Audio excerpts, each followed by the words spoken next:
ናይ ጌታቸው ረዳ ናይ ተንኮል ስርሒታትን ናይ ሕወሓት ፈጣን ግብረ መልስታትን እንታዞም ተጋሩ ክንደይ ይሓስሙ ነዛ ካብ ትግራይ ከዲዓና ብልጽግና ኢዳ ዝሃበት ጉጅለ ንገሊያ ጉንባሓት ንገሊያ ድማ ህውፅና ክብሉ ጠሚቖሞም እዚ ማለት ድማ ንፕሮፌሰር ክንዲያ ካብ ሕወሓት ምስ ብርሃኑ ነጋ ናይ ጉንበት ሰባ ስለ ዝወዝዕዎ ካብ ሕወሓት ናብ ጉንባሓት ዝብል ፍንተ ተሰሊፉ ማለቶም እዩ በዓል ቮድካቸው ድማ ካብ ሕወሓት ናብ ብልጽግና ምስላፎም ህውፅና ዝብል ሽማ ጠሚቖሞም እንደኾነ ቮድካቸው ረዳ ሓዳስ ውድብ ክምስረት ይሸባሸብ ከም ዘሎን ንምዕራባውያን ዝምስጥ ኣስማት ሊበራላዊ ዝኣተወ ስም ውድብ ሒዙ ክቕልቀል ምዃኑ ይግለጻሎም ናይ ግብፅን ጅቡትን ናይ ኢትዮ ፎረምን ሕወሓትን መሬት ሓዊ ኮይኑ እዋን ፍለፍለ ናይ እንግሊዝ ስላያውን ንመቐለ ናይ እንግሊዝ ስላያውን ንመቐለ ጀነራል ታደሰ ወረደ ኣብ ሓድሽ ወጥሪ ኣኻልፍ ቮድካቸው ስርሖም ጀሚሮም ስራሕ ከይግብሪ ጉዳይ ትግራይ ኤርትራ ስጠም ተሰጣጠም አንጻር ናይ ሓባር ጸላግጠም ተጋጣጠም እቲ ወረኾም እዩ ዘሎ ሰሓብ ተቐባበል ዝውቀጥ መንጋሎም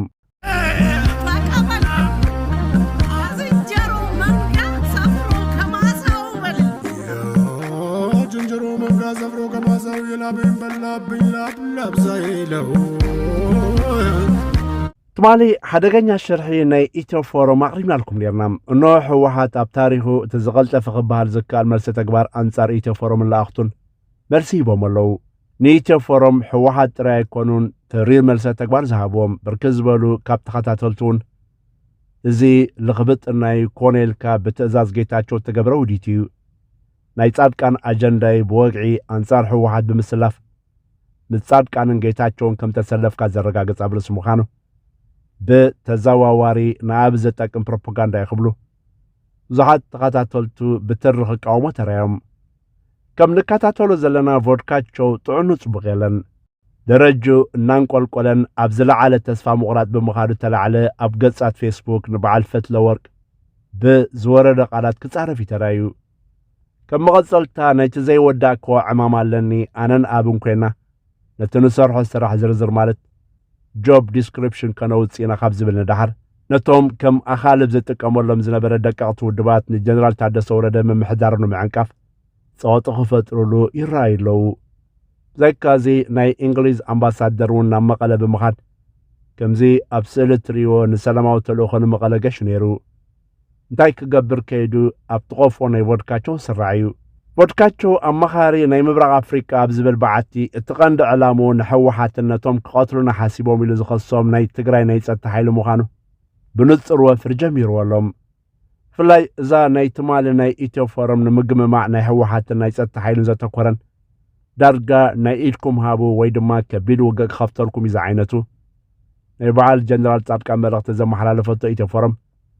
መቐጸልታ ናይቲ በዓል ጌታቸው ቃልስና ብኻልእ መልክዕ ክንቅጽሮ ኢና ጌና ዘይወዳእና ዕየለና ዝበሎ ምዃኑ እዩ እንተኾነ እቲ ሕጂ ዘሎ ኣሰላልፋ ንኣብን ጭፍራታቱን ኣብ ሕሱም ከበባ ዘእቱ ነቲ ጸንሐ ወጥሪ ኣሰላልፋን ብዝሓየለ ዘጣናኽር ምዃኑ በቲ ናይ ግብፂ ፕሬዚደንት ኣብ ጅቡቲ ዘካየደ ዑደትን ናይ ጅቡቲ ፕሬዚደንት ምስ ኤርትራ ዕርቂ ምሕታቱን ንኢትዮጵያን ስደተኛታት ኣብ ጅቡቲ ናብ ሃገሮም ንኽምለሱ ዝካየድ ዘሎ ጸቕጢ ናይ ጅቡትን ተደማሚሩ ንኣብይ ኣሕመድ ብርቱዕ ጭንቀትን ጸቕጥን ፈጢሩሉ ከም ዘሎ ይዝግለጽ ዘሎም ከም ንፈልጦ ክልል ዓፋር ካብ ንዓሰብ ንጅቡቲ ከም ዝቐርብን ካብ በዓል ሰመራ ንጅቡቲ ድማ ኣዝዩ ዝቐረበ ምዃኑ ዝፍለጥ እዩ ዝሓለፈ ቀረባ ኣዋርሕ ናይ ጅቡቲ ድሮናት ኣብ ውሽጢ ክልል ዓፋር ኢትዮጵያ መጥቃዕቲ ከም ዘካየዳን ብዙሓት ከም ዝሞቱን እቲ ከባቢ ድማ ከቢድ ስምባደ ከም ዝፈጥረሉ ዝከር እዩ ብስትራቴጂውን ኢትዮጵያ ንዓሰብ ክትሕዝ ንጅቡቲ ሃገራዊ ስጋት ኣዳ እምበር ዝጠቕም ኣይኮነን እዛ ናይ ፕሬዚደንት ግብፂ ጀነራል ዓብድልፈታሕ አልሲሲ ናብ ጅቡቲ በፂሑ ዘካየደ ስምምዕ ንኢትዮጵያ ዘቕስን ኣይኮነን ከምታ ኣብ 1990 ደርጊ ብስርሒት ፈንቅል ምስ ተፈንቀለ ጎረሮይ ዓንቀረይ ተታሒዘ ዝበሎ መስመር ጅቡቲ ንኢትዮጵያ ዋላ ንቑሩብ ግዜ እውን ተተዓፅዩ ኣብ ልዕሊ ኢትዮጵያ ክወርድ ዝኽእል ዕንወት ቀሊል ኣይኮነን ኣብዚ እዋን እዚ ሓይልታት ፋኖ ካብ ኣዲስ ኣበባ ኣብ ዝረሓቐ ቅርበት ዝኾነ ደብረ ብርሃን ኣብ ኢድ ሓይልታት ፋኖ ይወዲቑ ዘሎም እታ ኣብ ንሕወሓትን ሓይልታት ጸጥቶን ንብብታን ዘካየዶ ዘሎ ሽርሕን እቲ ናይ ትግራይ እንኮ ናይ ድሕነት ሓይሊ ንብትታን ዝካየድ ዘሎ ሽርሕታት ናይ ትግራይ ናይ ጸጥታ ሓይልታት እጾም ስጉምቲ እንተዘይወሲዶም ከቢድ ሳዕብየን ክስዕብ ብምዃኑ ኣብ ዝቐንያት እዚ ትግራይ ከቢድ ውሳነ ክትወስድ ትፅቢት ይግበረላ ኣሎም ብዛ ጉዳይ እዚኣ ሰራዊት ትግራይ ኣብ ውግእ ወልቃይት ሑመራ ዘይኮነ ኣብ ምብታኽ ጽርግያ ሚለ ወይ ጅቡቲ ኣዲስ ኣበባ ክቆጻጸሩ ይግባእ። እቲ ናይ ወልቃይት ሑመራ ብፖለቲካዊ ዘተኸፈትሖ ይከኣል እዩ። ኣብ መደብን መጻወድያን ንኣቢ ክወድቁ የብሎምን። ኣቢ ብናይ ውክልና ውግእ ነቲ ሓለዋ ተከዘ ዝበሃል ብኮሎኔል ደመቀ ገይሩ ውግእ ክውልዕ ዘሊ ዘሎ። ስለዚ ድማ ሓይልታት ጸጥታ ትግራይ ሓይሎም ነቲ ዝዓበየ ናይ ህላወ ስጋት ዝኾኖም ኣቢ ከተኩር እዩ ዘለዎም። ኣብ ንኸምስል ንግዜያዊ ፕሬዚደንት ክልል ትግራይ ጀነራል ታደሰ ወረደ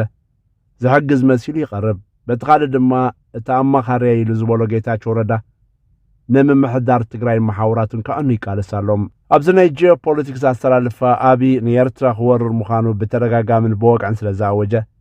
ነቲ ኣብ ክልል ዓፋር ኮይኑ ንወራሪ ዓሰብ ዝዳሎ ዘሎ ሓይሊ ብሃንደበታዊ መጥቃዕቲ ድሮን ነፈርትን ውገን ከምኡውን ተርግእ ፈጺማ ነቲ ክወርር ዝዳሎ ዘሎ ሓይሊ ደምሲሳቶ ክትምለስ ትኽእል ኤርትራ። እዚ ሕጋዊ ናይ መሰል ምክልኻል ስለ ዝኾነ ዘሰክፍ የብላን። ትግራይ ነዚ ኸውን ስጋታት ንምውጋድ ቅልጡፍ ስጉምታት ክትወስድ እዩ ዘለዋ። ድሮ ህወሓት ሕጋዊ ህላዊ እዩ ዘብቃዕሉ ግዜ 2 ሰሙን ተሪፍዎ ዘሎም። ካብ ሕጂ ናይ ሎጂስቲክ ዕጥቂ ነዳድን ሕክምናን ዝፅንኩር ኩነታት ዝኾነ ስንቂ ክኸዝን እዩ ዝግባእ። ከም ትሰምዖ ዘለኹ ድማ እዚ ምድላዋት ይካየድ ከም ዘሎ እዩ። ሰራዊት ትግራይ ንኤርትራ ደጀን ክገብር ምዃኑ ዘመላኽት ብዙሕ ምልክታት ይረኣዩ ኣለዉ። ንኣብነት ብወገን ኤርትራ ምስ ትግራይ ኣብ ዘዳውቡ ከተማታት ናይ ኣገልግሎት ኤሌክትሪክን ናይ ጽርግያታት ምስራሕን ምሕዳስን ንጡፍ ዝኾነ ምድላዋት ይካየድ ኣሎም። እዚ ድማ ነቲ ትግራይ ካብ ዝተፈላለዩ ሃገራት ክመጻእ ዝኽእል ሓገዛት ናይ ዕጥቅን ስንቅን ሕክምናዊ ኣገልግሎታትን ምድላዋት ከም ተገብረሉ ዘመላኽት እዩ። ነዚ ርክብ ህዝቢ ትግራይ ንኤርትራ ንምሕያል ዝተወደበ ጻዕርታት ይካየድ ከም ዘሎ ዝፍለጥ ኮይኑ እዚ እውን ንስርዓት ኣብን ደንበ ጉንባሓትን ሰላም ከሊኦም ይርከብ ኣሎም። እዚ ኩሉ ኣብ ላዕሊ ተገልጸ ሓበሬታ ምርኩስ ብምግባር ነቲ ድሮ በዓል ጻድቃን ቮድካቸውን ብመንገዲ ኢትዮ ፎረም ጀሚሮሞ ዘለዎ ወፍሪ ህወሓት ካብ ኢትዮ ፎረም ይቕሬታ ክጽበ ዘይኮነ ኣብ ሚድያን ሳይበርን ዝተወደበ ግንባር ከፊቱ ክጠማጠም ጥራይ ዘለዎም። ኢትዮ ፎረም ብወግዒ ኣሰላልፉ እዩ ገሊጹ ዘሎ። እዚ ድማ ብቐጥታ ናይ በዓል ጀነራል ጻድቃን ቮድካቸውን ስራሕ ምዃኑ ፈሊጥኩም ገጢልኩም ኣብ ኩሉ ግንባር ክትዋግዩ ዘለኩም። ድሮን بتقرنيا سن على لو بتقرنيا هملسو زي حقا وعطو زبال زي حقا وعطو بتقراي يبلنا عطو له عطكو كورد زقبو بعسرة الشحات وصل لنا كم تازولكو مسير ترى ركب لنا زولو ودخ زولو توصون سوات له ثم توصون سوات توصونوا مخانم ترحقن كنري يبلنا سومن زوافرو حيل له الصوم نقلي وجلة جوا أسلز جوارا ودقفنا حدنا هنقبرنا زولو سوات له بوجل من قصة إيرترا نزيه من أي حكي أمنهم ده يفوتوهم ده سو كالي قداي يفوتوهم أنا كم يزفلت أتليست وصون ورك مس من قصة إيرترا أسلز نوراني نزيهم كم عبيتي أسيتون زوصليهم جن كم يوزفول إيديتهم زوصلون بحق زفول طمع لذي ستقيم مم